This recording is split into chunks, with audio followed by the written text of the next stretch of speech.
Welcome to the Yield Tactics Podcast, your go-to source for all topics related to yield and revenue management, pricing strategies, and industry insights. We're diving deep into the dynamic world of revenue management and pricing across various sectors, with a particular focus on travel, leisure, transportation industries, and beyond.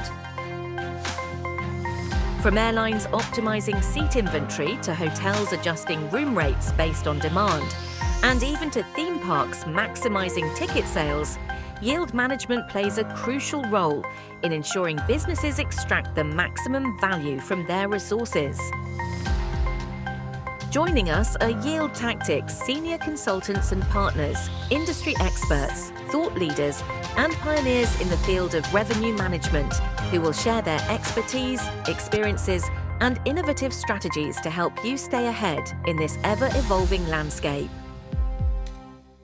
This podcast is brought to you by Yield Tactics and Airline Tactics, the foremost consulting firm specializing in revenue management and pricing, serving clients worldwide.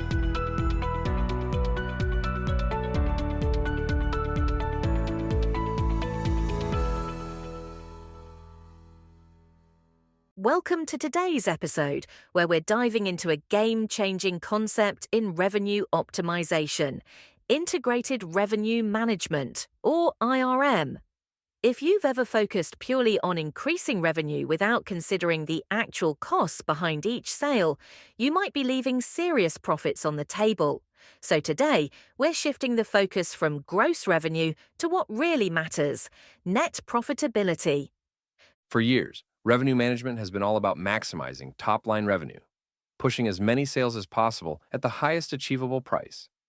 But as markets become more competitive and distribution networks more complex, businesses need a smarter approach.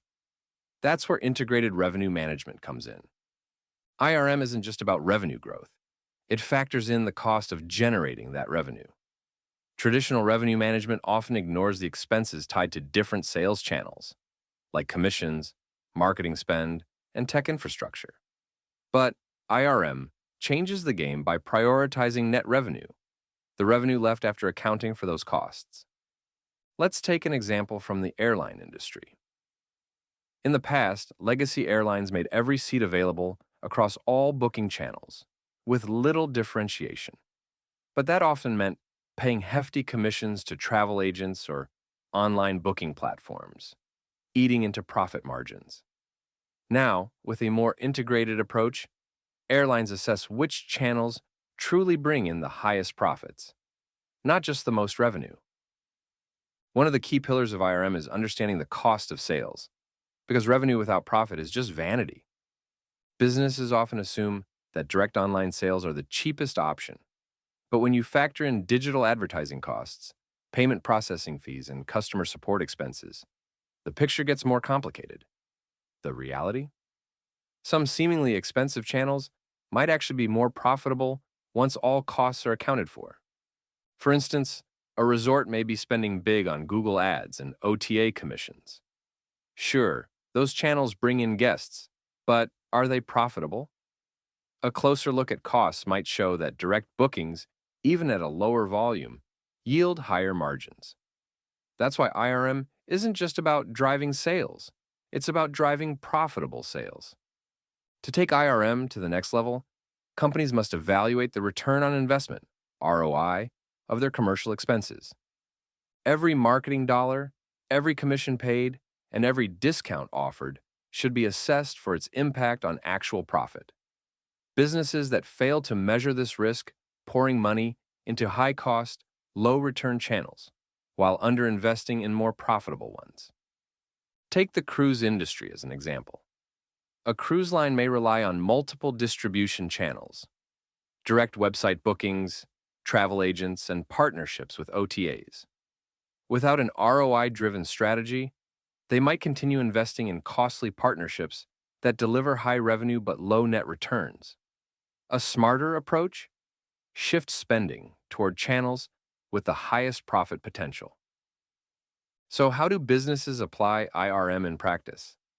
One of the most effective tools is the channel contribution model. This model goes beyond simply tracking revenue per channel.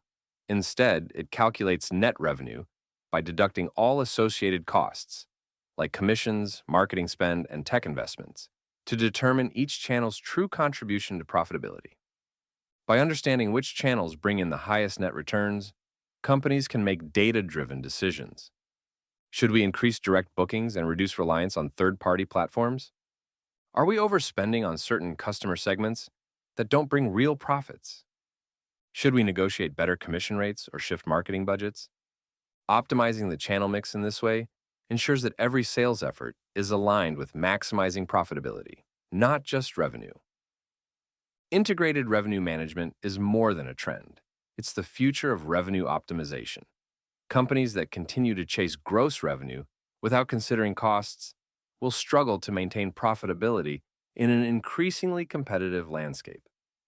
By shifting the focus from revenue volume to revenue efficiency, businesses can drive sustainable growth, improve margins, and allocate resources to the most valuable opportunities.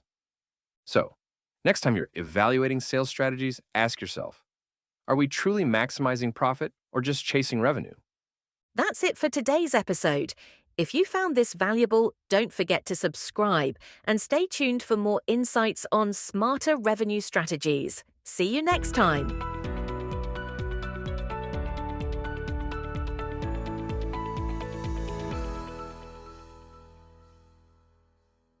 Don't forget to subscribe to our podcast to catch every upcoming episode. And if you have any questions, comments, or topics you'd like us to cover, feel free to reach out to us.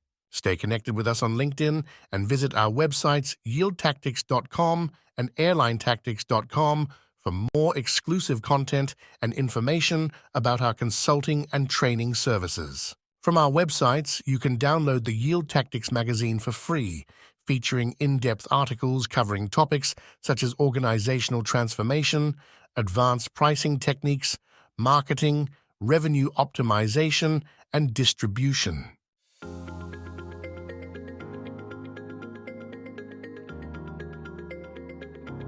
The ideas and opinions expressed by our guests on this podcast are their own and do not necessarily reflect the views or endorsements of Yield Tactics. Also, when we mention specific companies or products, it's important to note that such references do not constitute an endorsement by Yield Tactics, nor do they imply any business relationship between us.